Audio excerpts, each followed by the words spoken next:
So how do we approach almost any problem, right? So we'll kind of come up with an approach based on an example. First, we'll take an example, then we'll generalize, then we'll see how we can apply it to solving problems in math or physics, right?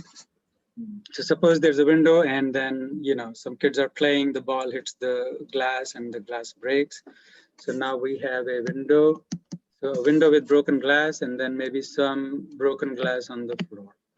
And what we want is that we want a whole glass, normal unbroken glass in the window, and we want the area clean, right? That's our goal, right? This is our current situation and this is our goal.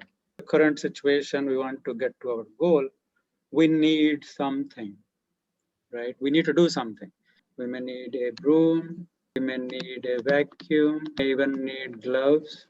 How do I know this? I know this from my knowledge that is existing outside of this problem, right? I know from my real life experience, or my parents might have taught me, or someone might have taught me that, broken glass is dangerous, it can cut you. That knowledge I have. So I want to use something like gloves to pick it up, and for cleaning, I need, broom, vacuum, something like that. So this is not necessarily given in the problem, right? This is something I have to come up with. And suppose I don't have some of these things, then I may have to find some alternative, right? I have to make up something else that can help me get from my current situation to my goal.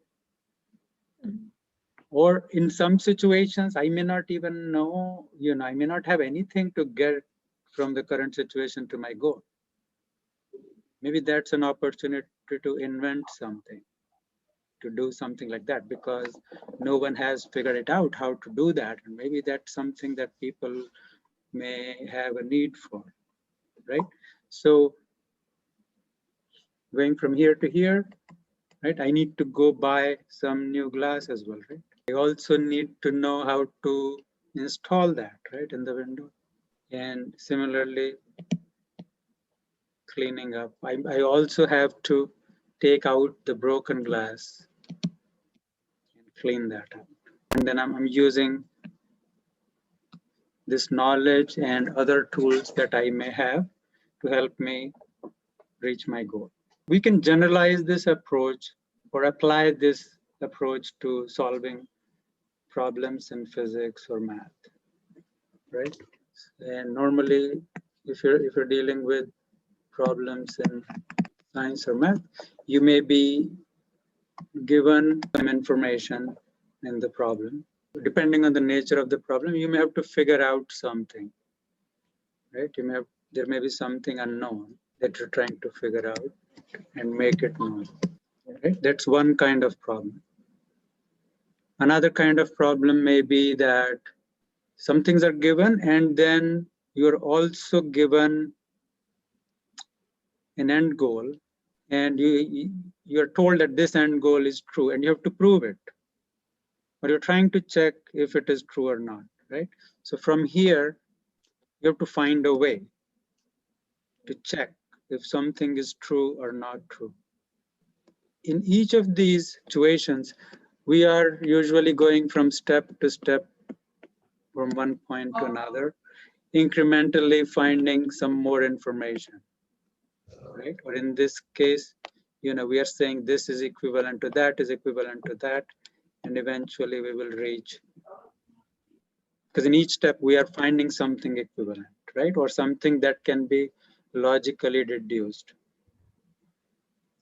And then in the end, we reach there, right? It is possible that somewhere there is a break, right? You get up to this point, and maybe you also know coming back from here, you know this, but you don't know how to bridge that gap. And if no one knows that, then it is an unsolved problem, right? Or maybe someone else knows, you don't know right now, then you can go research, look at like what other people have done, and then you may find, oh, this is how you go from here to here. I never knew that, and now you learned something. right? And again, for doing this, you need other information, right? So for example, if you're solving a problem with gravity, you may use that acceleration due to gravity is that, right? So that's the knowledge, that's a kind of assumed to be a common knowledge. If it's not given in the problem, like it is known. Or in the force due to gravity, you have the gravitational constant or speed of light, right? These are kind of known constants.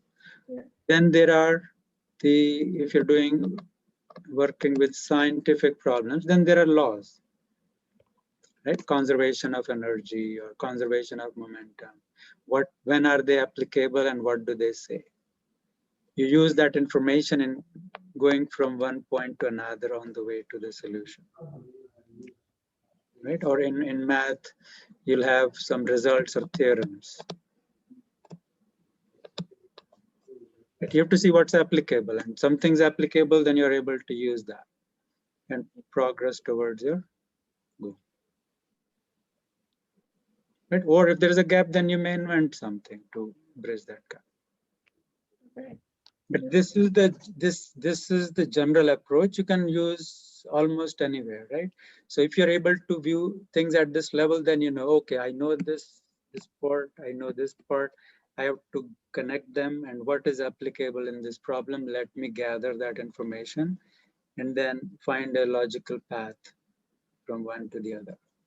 There's also, sometimes you don't even have a goal, right? So someone is creating a new field in math or like exploring a new area in science, right? You start with some concepts and then you come up with like some operations or something to do with those quantities, and then you study how they behave, right? And whatever you see, whatever you observe, whatever you learn, you're coming up with new information. Those are new results, new theorems, new laws, right? So, if you look at it in this way, you are able to use it in almost any situation.